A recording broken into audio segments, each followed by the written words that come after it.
The SEC and Big Ten are about to break college football. If you're interested, stay on, like and subscribe, comment what your thoughts are and opinions, and I'll get to them as soon as I can. This is Robbie from the Bayou Breakdown. Let's get into it. So, how do we get here with the SEC and Big Ten, changing college football? It would be, let's start off with Texas and Oklahoma. So Texas and Oklahoma joined last year. Well, they start last year in the SEC. It was kind of, bringing them in from the Big 12, away from that said conference. Then you bring in USC, UCLA, Oregon, Washington. I might be missing one. I'm not entirely sure.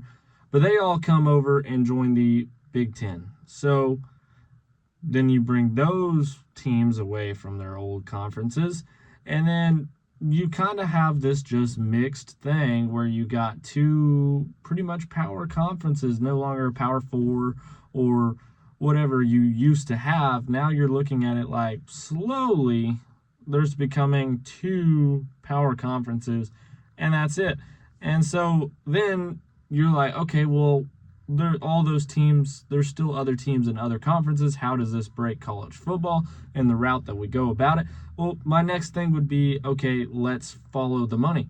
So if you follow the money, you look at TV contracts. So you're looking at Big Ten and SEC, and you're looking at massive amounts of money being spent on TV contracts and who's going to be covering what. And the SEC and Big Ten hold that. And then you want to go farther into money. If you look at statistics, SEC and Big Ten schools are making more than most of your ACC and Big 12 schools.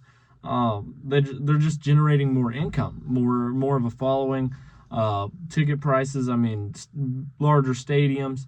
They're just holding enough value to make revenue that ends up being larger than most schools in other conferences. And so we're like, okay, that's not another big issue because that's how college football has been for a minute. But then you look at, okay, revenue sharing. Revenue sharing has been a big market gap. And now with the SEC and Big Ten slowly, separating themselves from the other teams or the other conferences, you're looking at, okay, revenue sharing is creating a massive amount larger of a gap between, the other conferences. And so you might look at that and you might say, well, how does this affect college football as a whole? Well, what I would tell you is, without rules, I made a video in this with the Sorsby ordeal with Texas Tech, when, we're slowly pulling away, where the NCAA doesn't really have rules. So unless the SEC and Big Ten separate into their own style of a league, we're looking at, they're still all covered under the NCAA, in which, rules might not mean anything. And so without rules meaning anything, you're looking at, okay, you have more money, you have more to spend on good players. And again, that has been a thing for years.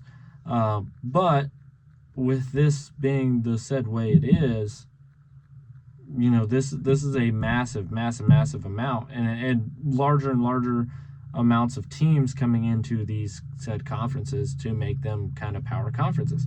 And so then you also look at, okay, what also brings the most money in, and that's going to be, okay, the next point would be the playoff battle. You have a big playoff battle where the SEC and Big Ten, whether they're growing to whatever amount the number is now in college football that they're trying to get to with a playoff amount of teams, the SEC and Big Ten are rallying for more playoff spots, and they feel like they deserve that. And, the one thing the NCAA doesn't want to do is make the SEC and Big Ten upset, and so they want more guaranteed playoff spots. And then, you obviously with that comes all the other conferences that are pushing back. And so with them pushing back, you're sitting here and you're looking at it, you're like, okay, this is causing a concern. There's a battle between everybody. And then you're thinking whatever conference or conferences control the playoffs, I believe, control college football. I think that's just going to be the way it is, and kind of how it's always been after we created a playoff. Beforehand it was the first ranked team and the second ranked team, and that was it. I personally believe and liked the playoffs as it is last year, but I would have rather seen the playoffs as it was last year with just the top 12 rated teams. I think one thing that's also going away and breaking with this new age of college football is the ranking system. It's kind of, okay, well, if I'm, ranked 9 and they're ranked 13 and, someone else is getting in and then 13's getting in and I'm not even in the playoffs, and you're just sitting there like, okay, wondering what is going on. And, I should be in the playoffs as the 9th best team in the league. And rightfully so. I think that's a good argument that you should have and you should carry with you. I just think that the rules are not, in effect. I don't think they thought this through very well. But then you ask, what's next? So what is next for college football? And, virtually things could stay the same with how they have been for years. But I don't think that's going to happen. But that is a possibility, that it does stay the same and it doesn't change much. That's a long shot. I don't think it's going to be that way. I think college football is evolving. But the next idea is the SEC and Big Ten dominate the playoffs. And if they dominate the playoffs, they dominate college football. And college football pretty much becomes the SEC and Big Ten. And, there's going to be a few other teams that get in, but it's pretty much just going to become, when you talk about college football, it would be like, what is it? It would be like Miami Heat, years ago. Okay, name a player on there, and you're like, LeBron James. Yeah, LeBron James is on there, but there's other players too. That's how it is. That's how it's going to be. There's going to be the two big, SEC and Big Ten are going to be in. And then you're wondering, well, who else, is going to be out there. But it also leaves for the next point, which is, maybe it becomes a super league. I mean, it's coming slowly. It's becoming more like the NFL. We've talked about it, a dozen times. That college football is slowly becoming more like the NFL, and rightfully so. Or not rightfully so, whatever your opinion is. Mine is, I think if they're going to keep evolving this way that they have been for the last 2 to 5 years, I think they should go more into the NFL. I think if they could cut it back, maybe set some, rules and figure some stuff out, I would like to see it back, 10 years ago, how college football was. That's going to be hard to do again.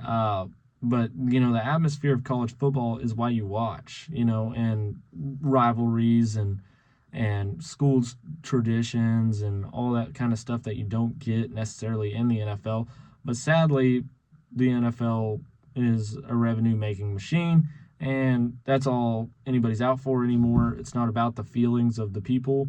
And so if this is the way they go, it's kind of hard to be blindsided by it. I could see it coming from a mile away.